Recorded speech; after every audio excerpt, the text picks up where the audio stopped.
Hey, how's it going? It's Tim Brown, and we're at Dope Marketing here in the Twin Cities area, and we are talking about direct mail. And what is modern direct mail? You know, I don't know that much about direct mail, so we thought we'd tour a direct mail spot. They actually consider themselves a data company. We're going to talk to David Carroll, who owns the company, about that. Let's check out their spot. So follow me to the modern Willy Wonka of direct mail here. David. What's up, brother? So this is David. It's a little loud in here. Excuse that. What up? We're talking direct mail. So he's going to give us the basics, but first he's going to show us a few machines. So show what you got here. Yes. All right. So Dope Marketing Print Shop here. Just quick rundown. Printers here. This is where the magic happens. These guys do everything ink on paper completely. This is a custom die cutter. We can do like custom pocket folders like this, or packaging, labeling, any of that type of stuff. UV coater makes shit shiny and glossy and pretty. I don't know if that guy's running or not. Serena and Red here are working two of the other machines.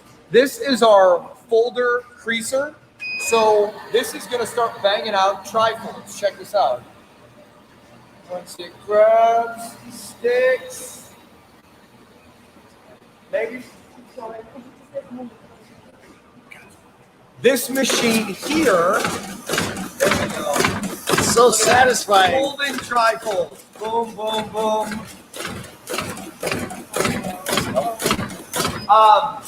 Here is a stamper. So what this does for some of our handwriting stuff, we have custom handwritten envelopes. This machine, we can take a roll of stamps, put it on here, and make it so that you don't have to sit and hand stamp things, because that would take forever.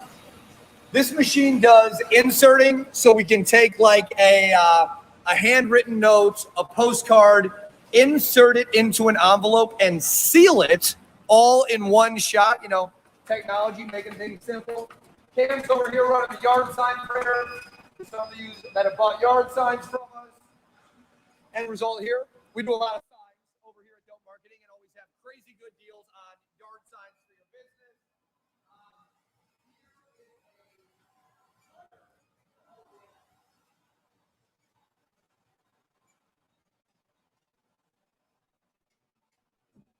This is a cutter. This thing costs as much as a new Mercedes. You'll see like a piece of paper like this has two grips on it. This can take and separate things, crease, cut, fold, spit out business cards. You say that sheet over there will have 24 business cards on it. You stick that in here, and business cards just pop on the other side. And then one of the most interesting things we do, I'll take you guys upstairs, is our handwriting services. And so we have a special area here at the Dope Marketing Print Shop for our handwriting services. This is where the magic happens up here. So check this out, guys. There's 11 of these machines upstairs right now, and these guys do custom handwriting. So you can see here we have 12 different fonts on each machine, and each letter has 12 different variations. So an A is not going to look like an A next to anything else. We can do envelopes, we can do handwritten notes, anything you can think of. Variable data, introduction cards. We talked on the YouTube video about creating intimacy. We're seeing up to a 14% response rate with handwritten direct mail. And we showed we can find one of those pieces that we were showing on the YouTube video. Let's go downstairs. Yeah. So now we're going to talk a little bit about just the basics of what people are doing on direct mail now. A data-oriented company like this, some of the things that they're able to do with just getting in front of people that you already saw on your website. And basically, for those of you like me that don't have a lot of background in direct mail, that haven't seen this before, he's going to give us all the basics of what it takes to have a direct mail campaign working in 2021. So, David, how long have you guys been, let's do right here. How long have you been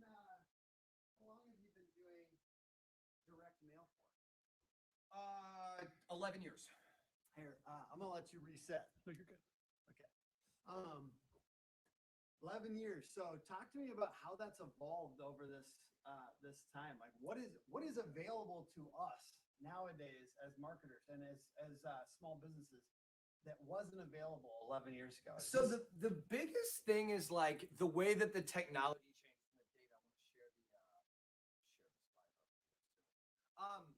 The biggest thing has been the technology. So like the way you can aggregate data, the way you can get very laser focused. Before, as print technology has advanced, these digital presses that we have, you used to have to spend, like these offset, huge looking machines that you used to see in print shops.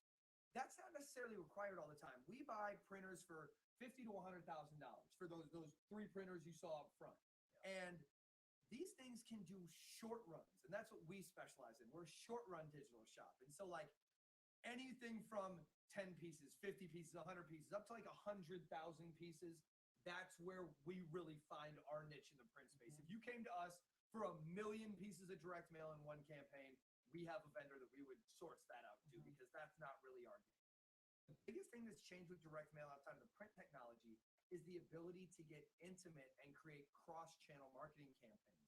So for us to take a mailing list of homeowners with a home value of over $700,000, they're 30 to 60 years old and they have 1 kid, we can take that, run a direct mail campaign to them, very granular, and then give it to an agency like Hook for you guys to run the digital around all that stuff. Yeah. So a video of Dave from Lionshare, hey, you guys are gonna, like this thing that we were just talking about. Oh yeah, this is beautiful. You guys are gonna see this in the mail in a day or two. I actually wrote you a note, so check your mailbox. Running a video like that on Facebook before the mail hits. And once again, for those that are joining, this is not actually handwritten. No, yeah, we got machines that do this stuff. I guess it's machine written, but it looks like it's handwritten. And I think like personalized touches. Let's just review some of the stuff we just talked about in the podcast. Personalized touches at scale. Yep. And sometimes that's with the frequency, seeing, in your 5th marketing piece of material from somebody, seeing them on Facebook or marketing, seeing them on social media in your area. Yep. We talked just a review real quick. Go out and listen to this podcast once it's out. We talked about the 3 top things to do for your direct mail, if nothing else. And some of them were just around frequency.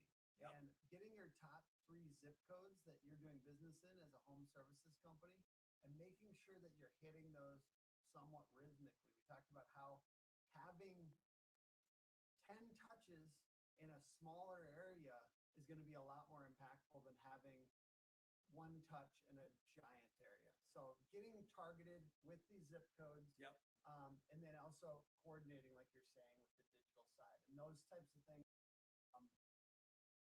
For those people on here that have just home services, contractors that have not done a ton of direct mail, what are things that they should be doing first? What's your first campaign if you're just starting out? Your current list. Yeah. Your list of current, like it's the spring right now. Your list of current customers used you for a reason before. Yeah. So there are certain industries like we talked about where like roofing, you can still hit your list of jobs that you did last year. Mm-hmm. Ask them for a referral, ask them for a review, give them we got guys that do like, if you give us a referral, you get a $100 Amazon card and the referral gets a $100 Amazon card or something like that. Like people to get up on the soapbox. The idea is, what's the stat? It's 10 times less expensive to get someone to swipe their credit card a second time than to give you $1 the first time. Right.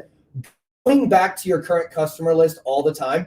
And at Dope Marketing, like we pride ourselves on data security. We have a platform you can upload your customer list and literally send a mailing today that'll go in the mail tomorrow with no. That is incredible. So just a little intermission. If you've got questions, please ask your questions, comment, give it a like, so other people can see this. Some people might need this right now. Some people, you got some questions? The quality of the audio has been a little rough up till this point. So if you want to cover or recover anything, go for it.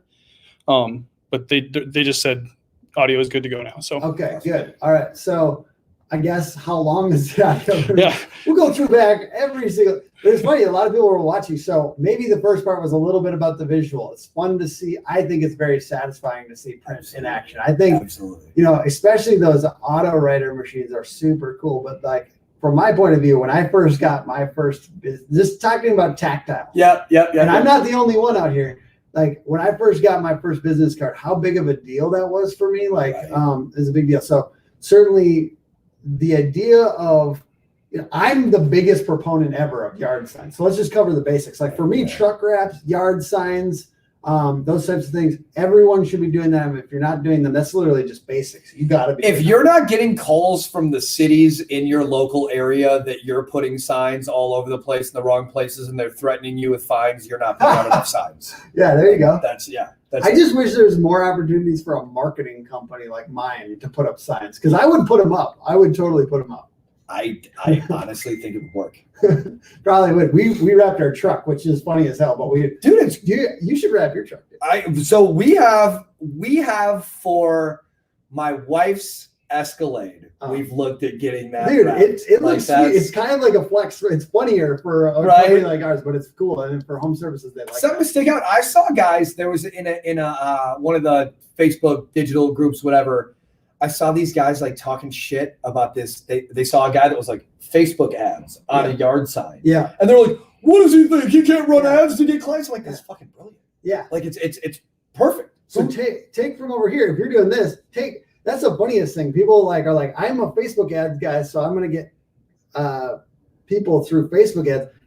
It's just too on the nose. Try something else. Get in front of them. It's all about getting in front of the right people. It's back to what you were saying when clients, should I be doing SEO or AdWords or Facebook or direct? It's like all of them. Do everything all the time. Yeah. Like touches, value of touches. And more, like, I think that's probably the biggest thing that I think we're also just talking about today. Like, how many touches does it take to really make somebody feel intimate with your brand? And the fifth or sixth time, sometimes people go like, I've done it. I talked about it on the podcast. Like, I should buy this thing. Like, this is for me. If they've remarketed to me, if they've sent me this 8 times, I'm supposed to buy this. This is fresh, clean a sign from God. It's exactly. The higher power has told me that I have to purchase the fertilizer. Exactly. Yeah. Which I did. It's the creating of intimacy in marketing. It's our job. Like, we have to be the ones to remind customers about the problems we solve. And nowadays it's just technology makes that a little bit easier than it did before. Mm-hmm. We of course specialize in direct mail, but even for an agency like you guys, where it's like the funnel has steps from top of funnel to awareness, getting down to the conversion at the bottom. And all of those touches end in trust and someone swiping their credit card. Mm-hmm. It's just putting all of it together. With the Power Rangers type of, combining all the exactly in that moment when they're ready to make a purchase. And I love how you're talking about trust. Like, I think when we create a website, because we make websites, that's all I think about is like, could I trust this company? And yes, it's kind of a one-upmanship on how you can get somebody, because they are looking at 3 people a lot of times, like, I'm just kind of touching on this, and maybe it relates to your business as well. But like, if I don't put every single trade organization that this company is part of, if I don't make the testimonials bright with a big smiling face and a 5-star, if I don't make it dead obvious that this company is extremely trustworthy, has been around as long as they've been around, has the 5 stars that they have, has customers that are willing to do a video testimonial, those types of things all kind of culminate in that Power Rangers moment with the credit card. And in your case, this is another touch. Is there a way that you help people, like when you're looking at these designs all day, what have you seen be effective on the design side? Or what are the principles of an effective piece of mail? So targeting your perfect customer and putting them on a list. We talked about this on the podcast, like understanding who you're getting in front of. It's a homeowner, usually for home service. It's going to be a homeowner with a specific home value in a specific area. It's that simple. You don't need more filters. The offer or the design, it's so much more about the consistency. You want it to look like your truck wrap. You want it to look like your website. You want it to look like your door hanger. You want it to look like your Facebook ad. You want it to look like your whatever landing page from your not every single one of these has to convert. It's a little bit of brand. It's another touch. It's the touching, exactly. Like if you look at direct mail is going to be probably a more expensive touch on a per piece, but it's like the intimacy that's created when you put something in someone's hand versus they're scrolling on their phone and see a Facebook ad. Yeah. It's the value of it to the customer. Yeah. But when you can align those touches and have them all look the same, that's where the real power Would you say the trust piece is part of the print? Like, do you guys put reviews and stuff like that on the print? I think so. When you set up a direct mail campaign, it should be 3 months long and you should have 3 to 5 touches within that 3 months. Okay. Have one be about a review or a testimonial. Hey, we just did a job at your neighbor's house, or hey, here's a coupon, or hey, here's a deal that expires in a week, or whatever. So we were talking about urgency and how important that is for any offer. So it's the offer and the urgency, right? Absolutely. Identifying your perfect customer, giving an irresistible offer, putting an offer with urgency and time sensitivity to give someone a reason to do something. Have you studied like sales letter people, those guys that do that? Like Bond Helper and the moron letters. Yeah, there's like this one that was talking about, like, if somebody doesn't read your letter and like isn't willing to get out and get dressed to go through a snowstorm to go down to the post office to mail back to get the deal, then you didn't do your job. I like that mindset of like, if you can't create desire, and this is true with website design too, like, it's all about creating desire. If your website isn't converting high enough, and if your print campaign isn't converting high enough, you talked about the offer matters and the urgency matters. If there's not desire, I think that's a good kind of like guiding principle for all of us in our writing, whether it be print or web, is creating desire 100% on these pieces. Yep. And that's huge. Yeah. Trust and desire. Trust and desire. Give them a reason to do something. Yeah. So it might have cut out a little bit early because of the audio. So I just want a review for folks. I want you to tell that story that you told on the podcast about the guy down at Win the Storm. Yeah, so I was standing outside at Win the Storm. We just got back from Phoenix about 2 weeks ago. Shout out to the Storm Venture Group. That event was one of the best events we've ever done, hands down, with everything going on in the world right now. Like, it was just great to see that. 3,500 people down there. Like, amazing event. Standing outside, pretending I quit smoking, and I met a guy. His name was Eric Wynn. Eric was a very decorated sniper, did a bunch of tours over in Afghanistan, just the guy. Eric walks up. We got the dope marketing hoodies on. He's like, do you know every good sniper needs good dope? And I'm like, what are you talking about? Is that like snipers dope? That doesn't make any sense. Data on previous engagement. That's what dope is. You have to complete a mission, and you have to take the data you had on your previous engagement to have a successful mission. And so I almost wanted to retell the story of like how we came up with the name from our company, because this hit me so hard. Like, I love it. It's a really good story. And how does that relate? I mean, just talk to me about how much that relates to your guys' current stuff and what you're doing, because you talked about the number one thing is use your current customer list and using the context of what you got. So why is data such an important? Let's round out this conversation with just one more reiteration of why data is so important to any good campaign, including direct mail. Success leaves clues. The information is in the data. We talked about like how one of the best strategies with direct mail is to take your jobs from last year, sort them by zip code, and take your top 1, 2, 3 zip codes, get a list of other homeowners in that area, because it's likely that they have the same problem that you solved as their neighbors did. It's the data on previous engagements. Exactly. If you can look at your customer list, learn from that, and see what decision you have to make. So whether like in a marketing space, in a business space, the whole idea of like having people that already told you something. Again, success leaves clues.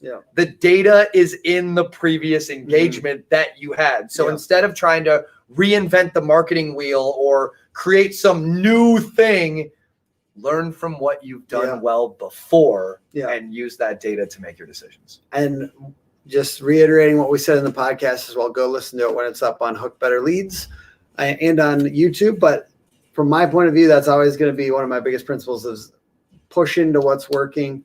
Somebody said, can you give the best business advice you can in 2 words? The other day I said, double down.